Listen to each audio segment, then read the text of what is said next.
வணக்கம். JK channel மூலம் வரவேற்கிறேன்.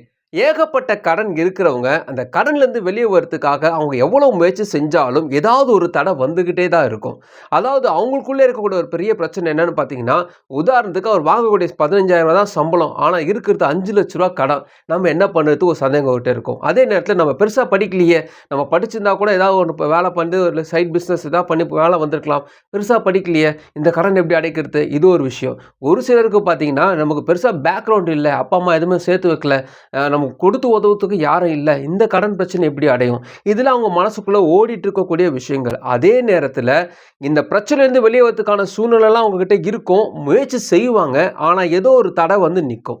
இந்த கடன் அடைக்கிறதுக்காக அவங்க படுற பாடு கொஞ்சமா அதிகமாயிட்டே தான் இருக்கும். என்ன முயற்சி எடுத்தாலும் முடிய மாட்டுதுங்க. எது பண்ணாலும் முடிய மாட்டுது. எவ்வளோதான் வலி தாங்குறது?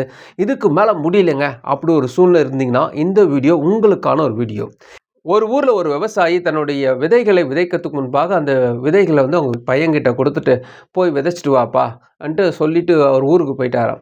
அந்த குட்டி சிறுவனுக்கு எங்க விதைக்கணும் ஏதுன்னு தெரியாது. அவங்க நிலத்துல விதைக்கிறதுக்கு முன்பாக அவர் கொண்டு போகும்போது ஒரு சில விதைகள் வந்து குப்பை தொட்டியில விழுந்துருச்சு.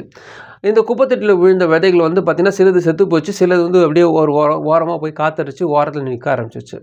நல்ல நேரத்துல விதைக்கப்பட்டு நல்லா நல்லா ஒவ்வொரு இடத்துல போட்டு வந்துட்டான். இந்த பையனுக்கு போட்டு வைக்க வந்து தான் தெரிஞ்சதே தவிர, அதுக்கு தண்ணி ஊத்தணும், பராமரிக்கணும் தெரியல. சின்ன பையன். ஸோ ஒரு நாள் வந்தது. இந்த நாள்ல பார்த்தீங்கன்னா, அந்த போட்ட விதைகள்லாம் பார்த்தீங்கன்னா உயிர் பெற்றுச்சு. அங்கேருந்து இந்த குப்பை தொட்டியில இருக்கிற விதைய பார்த்து கிண்டல் பண்ணிடுச்சு. "பார்த்தியா நாங்களும் நல்ல இடத்துல சேஃப் ஆயிட்டோம். நீ மட்டும் குப்பை தொட்டியில மாட்டிக்கிட்ட பார்த்தியா? இன்னும் கொஞ்ச நேரத்தில பாரு நீ கருகிட போற. அவ்வளோதான் உன்ன குப்பை வண்டியில கூட்டு போயிட போறாங்க. நீ இவ்வளோதான் இதுக்கப்புறம் ஒண்ணுமே பண்ண முடியாதுன்றத கிண்டல் பண்ணுச்சாம். ஆனா அந்த குப்பை தொட்டியில இருக்கக்கூடிய விதை என்ன பண்ணுச்சாம், நம்ம இப்படியே இருந்தா ஒவ்வொருத்தரும் கிண்டல் பண்ணி தான் இருப்பாங்க. நம்ம வந்து உயிரை பாதுகாத்துக்கணுன்றதுக்கு அந்த ஒரு பேப்பர் எடுத்து மறைச்சுக்கிட்டு, வெயில்லேருந்து தப்பிச்சுக்கிட்டு, தண்ணி வாட்டர் பாட்டில் தண்ணி இருக்கா அதை எடுத்து கொஞ்சம் தண்ணி இருந்தால் கூட அதுக்கு மேலே ஊற்றிக்கிறது இதெல்லாம் வந்து ஒவ்வொருத்தரும் பாதுகாத்துட்டே இருந்துச்சாம். எல்லாம் பாதுகாத்துருந்தாலும் அது பக்கத்தில் இருக்கிற விதைகள்லாம் கிண்டல் பண்ணிச்சேன்ச்சான். "நீ என்னதான் தண்ணி ஊற்றினாலும் மண் இருந்தால் தான் நீ வளர முடியும். பாரு நாங்களாம் சேஃபாக மண்ணில் இருக்கிறோம். இன்னும் கொஞ்ச நேரத்தில் நாங்களாம் வளர்ந்துருவோம். நீ இப்படியே தான் இருக்க போறன்னு" சொல்லிடுச்சான். நாள் போக போக என்ன ஆச்சுன்னா, இந்த நல்ல நேரத்தில் போட்ட விதைகளுக்கு தண்ணி யாரும் ஊத்தாதனால அது கருக ஆரம்பிச்சிருச்சு. நல்ல செடி வளர்ந்துட்டு இருந்துச்சு. அந்த பையன் தண்ணி ஊத்தாதனால கருக ஆரம்பிச்சிருச்சு. ஆனா இந்த குப்பை தொட்டியில இருக்கிற விதை ஆர்வமா இருந்தது. நம்ம எப்படியாவது தப்பிச்சிருவோம், நல்லா வந்துருவோம். இந்த குப்பை தொட்டியில இருந்தாலும் நம்மளால வளர முடியும் அது நினைச்சதுனால, ஒரு பெரிய குப்பை வந்துச்சாம். மண்ணோடு சேர்ந்த குப்பை வந்து அது மேலே விழுந்த உடனே மண்ணுக்குள்ளே அந்த விதை போயிடுச்சு. காற்று இருந்த மாதிரி அது நினச்சிருந்த மாதிரியே அந்த விதையானது மரமாக வளர ஆரம்பிச்சிச்சு. இது எதுக்கு நான் சொல்கிறேன் பார்த்தீங்கன்னா, நமக்கு சில நேரத்தில் சூழ்நிலைகள் சந்தர்ப்பங்கள்லாம் சரியாக அமையாது. அதாவது நம்ம இவ்வளோ தான் படிச்சிருக்கோம், நம்மகிட்ட இவ்வளோ தான் வருமானம், அப்புறமா நம்மளுடைய சூழ்நிலை இவ்வளோதான், நமக்காக உதவி செய்து யாருமே இல்லை, நம்மளை காப்பாற்றுறதுக்கு யாருமே இல்லைன்னு ஒரு விஷயத்தை நம்ம போட்டு நிற்கிறத காட்டிலும் ஒரு ஸ்டெப்பு நம்மளுக்கு என்ன பிரச்சனை இருந்தாலும் இந்த பிரச்சனை இந்த கடன்லேருந்து வெளியே வர முடியும்னு நம்ம நினச்சோம் வச்சுங்களேன், அதுக்கான வழிகள் உருவாகிடும். அந்த வழிகள் உருவாகும்பொழுது அதுக்கான ஒவ்வொரு விஷயத்துக்கும் நீங்கள் ஆர்வமாக இருக்க அந்த வழி ஒன்று ஒன்றா பெருசாகிட்டே இருக்கும். நான் எப்படி இருந்தாலும் மேலே வந்துடுவேன் என்ற எண்ணம் இருந்தாவே போதும், கடவுள் உங்களை தூக்கிடுவார். ஒரு முறை மேஸ் கேம், அதாவது இந்த நீங்கள் பார்த்துருப்பீங்க, ஸ்க்ரீனில் காட்டுறேன். இந்த கேம் நீங்கள் கேள்விப்பட்டிருப்பீங்க. இந்த மேஸ் கேமை பொறுத்த வரைக்குமே அந்த கேமுக்குள்ளே உள்ளே போயிட்டு சுற்றி இருக்கும். ஒரு சிக்கலான ஒரு இருக்கும் அந்த இடத்துல.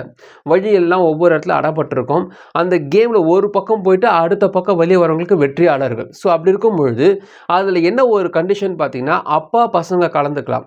பசங்க உள்ளே போகணும், அப்பா வந்து வெளியிலேருந்து கத்தணும். ஸோ இந்த வழி போ அந்த வழி போ கத்தணும்.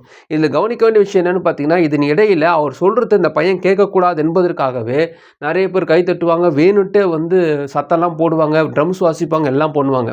நிறைய பேர் இந்த கேமில் தோத்துடுறாங்க.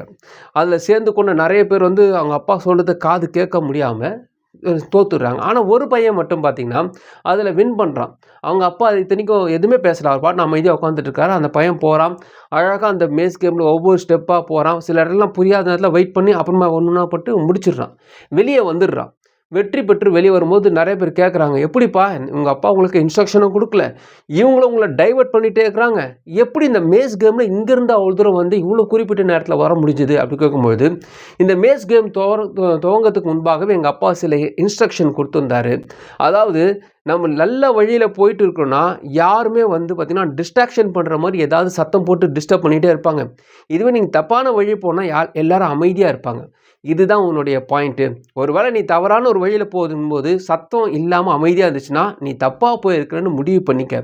இதுவே நீ சரியான ஒரு வழியில் முடிவு பண்ணிட்டு இந்த லெஃப்ட்டில் போய் ரைட்டில் வந்துடலான்னு ஒரு டிசைட் பண்ணிட்டு போகிற நேரத்தில் எல்லாரும் சத்தம் போட்டாங்கன்னா நீ கரெக்டாக தான் போயிட்டுருக்க. ஏன்னா நம்ம மேலே வரக்கூடாது, நம்ம தப்பிக்கக்கூடாது, இவன் தோக்கணுன்றதுக்காக நிறைய பேர் இதெல்லாம் செய்வாங்க. அந்த சத்தத்தை வந்து உனக்கு பாசிட்டிவாக நீ எடுத்துக்கோ, நீ வெளியே வந்துடலாம் சொன்னார். இதே போல தாங்க நம்ம நேரத்தில் சில விஷயங்களை செய்வோம். அந்த செய்கிற நேரத்தில் பார்த்திங்கன்னா அவ்வளோ டிஸ்ட்ராக்ஷன் வரும். வீட்டில் இருக்கிறவங்களும் சரி, ஃப்ரெண்ட்ஸும் சரி, இதையா பண்ணுற, இது உருப்பிட மாட்டேன், இது ஒரு பிஸ்னஸே இல்லை, எல்லோரும் தோற்று போயிருக்காங்க, இது எதுக்கு செய்கிறேன்னு சொல்லுவாங்க.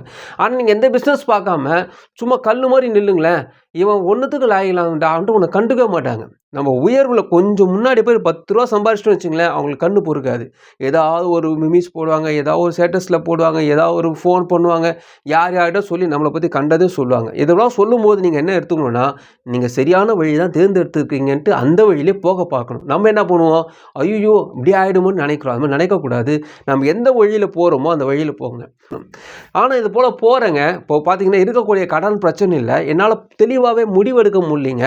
நீங்கள் சொல்கிறதான் கரெக்டு. இன்னொரு ஒரு வேலை செய்யலாம் நான் ஸ்டார்ட் பண்ணால் கூட என் ஆழ் மனசில் இதெல்லாம் வந்து எவ்வளோ சம்பளம் வரப்போகுது, இந்த சின்ன பிஸ்னஸ் வச்சு இவ்வளோ பெரிய கடன் எப்படி அடைக்க போகிறேன், என்ன பண்ணுறதே தெரியல, அந்த ஒரு பயம் எனக்கு வந்துகிட்டே இருக்குங்க. நான் என்ன தான் ஒரு முயற்சி எடுத்தாலும் இது அடைக்கிறதுக்கு இவ்வளோண்டு அமௌண்ட் பத்துமா, இந்த சின்ன பிஸ்னஸில் இவ்வளோ அமௌண்ட் வருது, இதை வச்சு நான் இவ்வளோ பெரிய கடன் அடைக்க முடியும், ஒரு பயம் வருது. பைபிளில் தாவீதுன்னு ஒருத்தர் இருந்தார். அவர் வந்து ஆடு மேய்க்கிற பையன். இவங்களுடைய அண்ணன்கள்லாம் பார்த்தீங்கன்னா இராணுவத்தில் பெரிய பெரிய பொறுப்பில் இருக்கிறாங்க. ஒரு முறை தாவீது என்ன பண்ணார், அவங்க அண்ணனுங்களை பார்க்கறதுக்காக அந்த இராணுவத்துக்குள்ளே போகிறாரு. அவங்க அண்ணனுங்களாம் டே இங்கே எதுக்குடா வர போடான்றாங்க. என்ன ஆச்சுன்னு கேட்கும்போது, ஆப்போசிட்டில் இருக்கக்கூடிய ஒரு எதிராளி வந்து நிற்கிறான், அவன் வந்து நம்மகிட்ட சவால் விட்டு நிற்கிறான், அவனை நம்மளால் தோற்கடிக்க முடியாது. யார் அவன்ட்டு எட்டி பார்க்கும்போது அங்கே நிற்கிறது ஒரு பெரிய ராட்சசன், கோலியாத்துன்னு ஒரு பேர். அந்த ராட்சசனுடைய ஹைட்டு நம்ம சொன்னோம்னா கிட்டத்தட்ட பனைமரம் ஹைட்டு, ஒரு 50-60 அடி ஹைட்டு. அவனுடைய உடம்பை பார்த்தீங்கன்னா அவ்வளோ பெருசாக இருக்கும். அவனுடைய ஆயுதங்கள்லாம் பார்த்தீங்கன்னா 10 பேர் சும்மா அப்படின்னாவே 10 பேர் விழுவாங்க. அந்தளவுக்கு பயங்கரமான ஒரு ஆள். அவங்க டீம்லேருந்து ஒருத்தர் வந்து எங்கள் கோலியாத்துக்குள்ளே மோடி பார்க்க முடியுமா, அவர் ரொம்ப பெரிய ஆள், இதுக்கு இத்தனை பேரை சாகடிச்சிருக்காரு, இத்தனை ராஜாவெல்லாம் சாகடிச்சிருக்காரு, அவரோட போட்டி போடுறதுக்கு உங்களுக்கு யாராவது இருக்கிறீங்களா, வந்து பாருங்கன்ட்டு அந்தளவு சவால்லாம் விட்டுட்டு போகிறான். இப்படி இருக்கும்பொழுது பார்த்தீங்கன்னா இவங்களை எல்லாரும் பயப்படுறாங்க. ஏன்னா உயிர் முக்கியம். அவன் எப்படி நினச்சாலும் ஒரு குறைஞ்ச 20-60 பேராவது சாகடிக்கக்கூடிய பலன் அவன்கிட்ட இருக்குது. இந்த பயத்திலே எல்லாரும் இறங்கிறதுக்கு யோசிச்சுட்டு இருக்கும்போது இந்த சின்ன பையன் என்ன பண்ணுறான், நான் அவனை ஈஸியாக அடிக்க முடியும், என்னால் அது முடியும் சொல்கிறாங்க. எப்படி இதை சொல்கிற, நாங்கள் வந்து இத்தனை வருஷமாக இராணுவத்தில் இருந்தோம், எங்களாலேயே முடியலன்னு நாங்களே பயத்தில் இருக்கோம், நீ எதுக்கு தூர்த்துன்னு சொல்லும் போது முதல்ல நமக்கு முன்பாக இருக்கக்கூடிய பிரச்சனைகள்ன்றது பெரிய விஷயமே கிடையாது. ஆனால் அதை குறித்தான பயம் இருக்குது தெரியுமா, அதுதான் பெரிய விஷயம். நம்ம செய்ய வேண்டியது அந்த பிரச்சனை அழிக்கிறது இல்லை, நம்மக்கிட்ட இருக்கிற பயத்தை ஃபஸ்ட்டு அழிக்கணும். அந்த பயத்தை அழிச்சா தான் நம்ம பிரச்சனையை ஃபேஸ் பண்ண முடியும். அந்த பையனுக்கு அந்த பயம் கிடையாது, அவன் அழிச்சிட்டான். அவன் என்ன பண்ணுறான், நீங்கள் நிறைய பேர் கேள்விப்பட்டிருப்பீங்க இந்த கதையை. சாதாரண ஒரு கல் வச்சான், சுற்றுனா நேராக தலையில் பட்டுச்சு, அந்த ஆள் விழுந்தான், கதை முடிஞ்சிச்சு. சிம்பிளான விஷயம். ஒரு சாதாரண ஒரு மனுஷன் அசாதாரணமான ஒரு வேலை செய்கிறதுக்கு அந்த சின்ன பையன் இருந்தது அசாதாரணமான நம்பிக்கை, கடவுள் மேலே இருக்கக்கூடிய அசாதாரணமான நம்பிக்கை. உங்களுக்கு வந்து ஒரு 5 லட்சம் 50 லட்சம் கடன் வச்சுக்கோங்களேன், 20,000 ரூபா தான் உங்களுக்கு சம்பளம் வச்சுக்கோங்களேன், டிசைட் பண்ணிக்கோங்க. உங்களுடைய பிரச்சனை நீங்கள் ஃபேஸ் பண்ணுறதுக்கு நடுவில் இருக்கிறது பிரச்சனை கிடையாது, உங்களுடைய பயம். அந்த பயத்தை நீங்கள் சாகடிச்சா தான் அதை ஃபேஸ் பண்ண முடியும். அந்த பயத்தை கூடயே வச்சுட்டு இருந்து நீங்கள் என்ன பிளான் பண்ணாலும் அந்த பயம் உங்களை தாக்கி கொண்டே இருக்கும். இது இப்படி நடக்கும், அது இப்படி நடக்கும், உன்னால் முடியாது, இப்படி முடியாதுன்ற பயம் தான். முதல்ல அந்த பயத்தை சாகடிச்சுட்டு இந்த பயத்தை காட்டிலும் அந்த பிரச்சனையை காட்டிலும் கடவுள் என் கூட இருக்கிறார், நான் அதை ஃபேஸ் பண்ண போகிறேன்ற ஒரு நம்பிக்கை உங்கள்கிட்ட இருந்துச்சுன்னா தாராளமாக நீங்கள் அதை ஃபேஸ் பண்ண முடியும். ஒரு காலத்தில் வெறும் ஒரு 50 ரூபா கடன் வாங்குறது யோசிச்சுட்டு இருந்தீங்க, 500 ரூபா கடன் வாங்குறது யோசிச்சுட்டு இருந்தீங்க. அந்த 500 ரூபான்றது 5000 ரூபா ஆயிடுச்சு.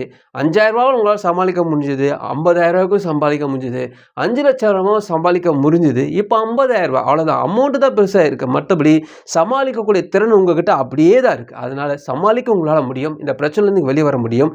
கடவுள் உங்கள் கூட இருக்கிறார், நீங்கள் தனியாக இல்லை, அதை மட்டும் ஞாபகத்தில் வச்சுக்கோங்க. இந்த வீடியோ உங்களுக்கு பிரோஜனமாக நினைக்கிறேன், உங்கள் ஃப்ரெண்ட்ஸுக்கு ஷேர் பண்ணுங்க. உங்களுக்கு பிரோஜனமாக மறுபடியும் பார்க்கலாம். வணக்கம்.